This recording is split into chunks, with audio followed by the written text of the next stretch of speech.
The world was changing. And journalists and journalism refused to change. We receded further and further in our ivory towers. So it's a conceptual crisis. I don't think we should dismiss it by talking about politicians. They're all part of the problem. Politicians, governments, institutions, establishment. I think there is a much bigger problem.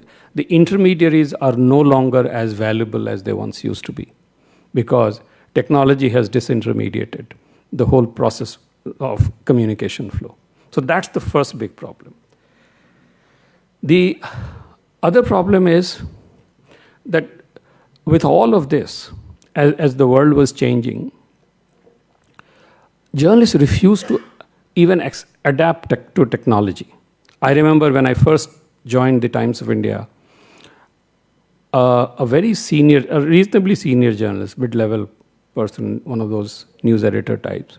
We all liked him. He was, in our view back then, he was very competent. And one day he quit and he said he wanted to join some much smaller regional publication. And I asked him what happened. And he said, all these computer and internet, I can't handle.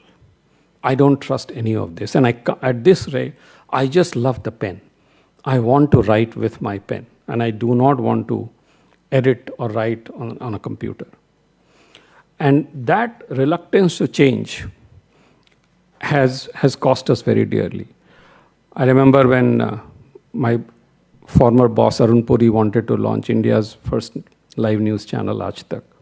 He was very focused on building a world-class technology setup, really high-quality technology. And Aaj Tak, for those of you who may not have noticed, Aaj Tak back then was probably one of the most advanced news stations in the world in terms of technology, anywhere in the world. It was truly the first paperless office in this country. There was not a piece of paper. But the journalists were the ones, instead of welcoming the power that technology was putting at their hands, the journalists were the ones who were most miffed. One of the biggest jobs that I had was to convince them that it isn't such a bad idea to learn how to write on a computer.